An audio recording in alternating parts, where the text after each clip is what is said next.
Prime Minister. Yeah, thank you, Mr Speaker. Well, we've just heard from that great sycophant of billionaires, the Leader of the Opposition. All the lectures he's trying to run a politics of envy.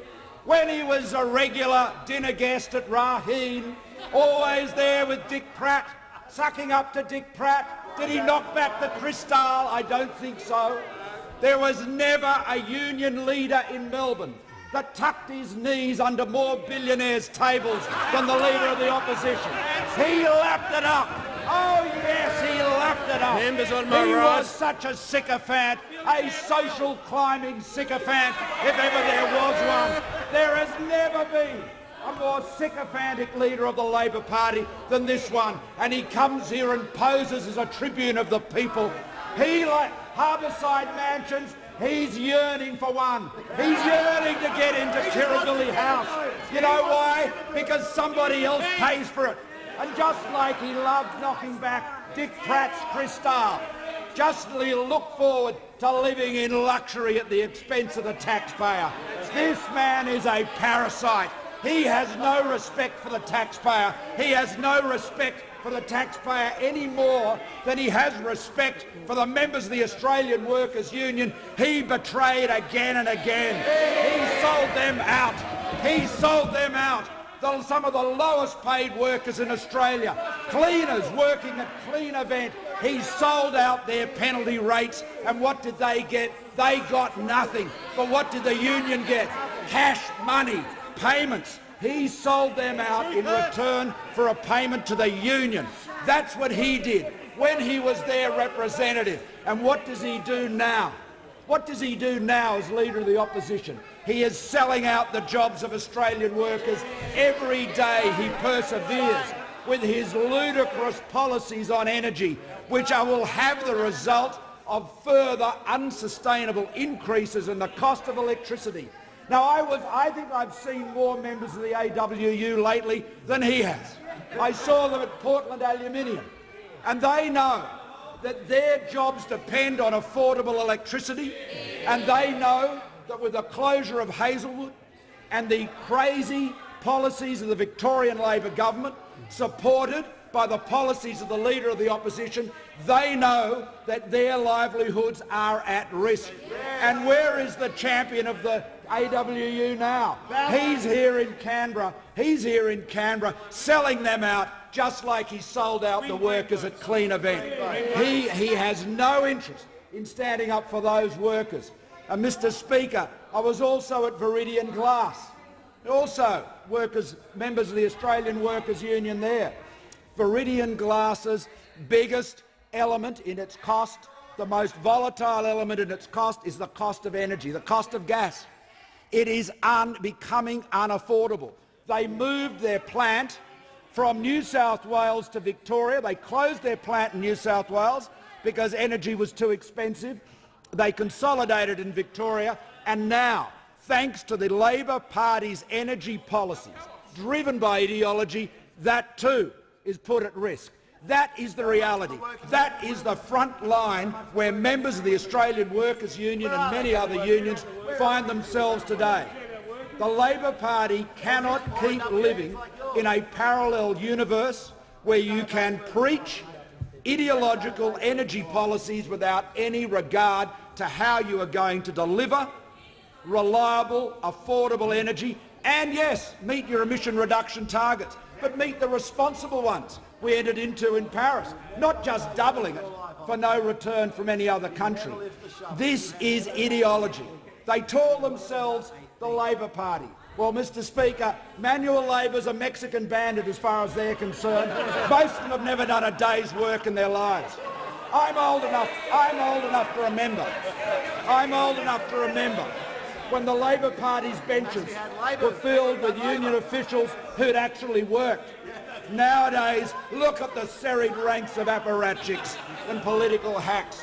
That is totally out of touch with the men and women they claim to represent. Now, Mr Speaker, this social climbing sycophant, this would-be tribune of the people, complains about cuts to company tax. Well, let me tell you, Mr Speaker, it's pretty straightforward. If you want more investment and we do, then you want to increase the return on investment. You want to lower company tax.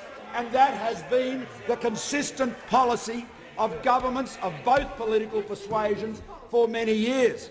And in terms of consistency, let's have a look at what the Leader of the Opposition used to say about it. In 2012, he said right here, as Australia is buffeted by economic events overseas, we understand that lowering corporate tax assists the creation of jobs. Lowering corporate tax assists the creation of jobs. And the social climber, warming to the occasion, went on to say, what can be more important in this country than the creation of jobs? I reckon he probably talked about that with Dick Pratt and Solly Lew and Lindsay Fox and all the other billionaires he likes sucking up to in Melbourne on their corporate jets. Or did he give them the sort of the blast of the sort of the good, attack on the rich, down with anyone that's got to quit? Did he give them that? I don't think so, Mr. Speaker. No, I think he just sucked up to them. I think he says one thing here and another thing in the comfortable lounge rooms of Melbourne. I reckon. I think we all know that. I think we know that. And then on company tax, he's quite an authority on it. The year before he said cutting the company income tax rate increases domestic productivity and domestic investment. More capital means higher productivity and economic growth, and leads to more jobs and higher wages. I reckon he said that. I reckon Dick probably broke out an extra bottle of Cristal, wouldn't you say? For that, they would have all been very pleased when to hear that. They'd say, he's not like some of those other Labor people. He's really one of us. He's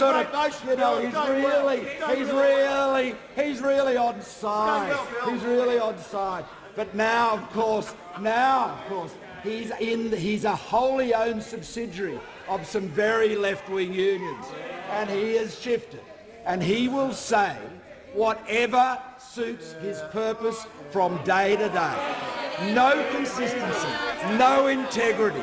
This sycophant, this simpering sycophant, blowing hard in the House of Representatives, sucking hard in the living rooms of Melbourne. What a hypocrite.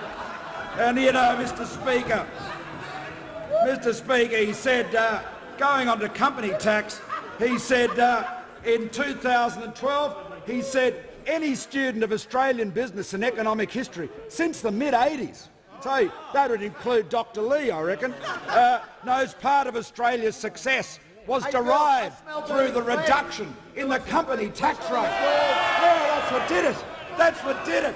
Oh, they ordered the billionaires of Melbourne. They'd lap that up. They'd love that. We need to be able to make life easier for Australian businesses who employ 2 out of every 3 Australians. It's actually more than that. It's more like 4 out of 5 every Australians are employed in the private sector. And they are the businesses, large and small, that need to invest, and the more they invest, the more they employ. It's pretty simple. He was right then. He was right in 2011 and 2012. But now, the sycophant is wrong. This sucker up in Melbourne, billionaire's friend to then. But now the great radical tribune, the great radical advocate of the people. Give me a break, Mr. Speaker. This bloke has no consistency, no integrity. He cannot be believed. He says he's against 457 visas. Well, he knows more about 457 visas than anyone. He is the Olympic champion. He expanded the categories dramatically. He opened wide the door as the same, following on his triumph of selling out the workers at Clean event, selling out the members of his own union in return for a backhander paid to the union. He then opened the doors as wide as he could. And he wants to talk about political donations. Well, let me say this, Mr. Speaker. Just remember this. It took 7 years and a Royal Commission for him to disclose a $40,000 political donation. Mr. Speaker, the Labor Party cannot be trusted with economic management. It cannot be trusted with jobs. It cannot be trusted to deliver the opportunity and the security Australian families deserve. The members on my right, member for Jagga Jagga, will just wait for a second. The member for Reid is warned. I'm trying to address the House. The question is that the motion moved by the Leader of the Opposition be agreed to. The member for Jagga Jagga.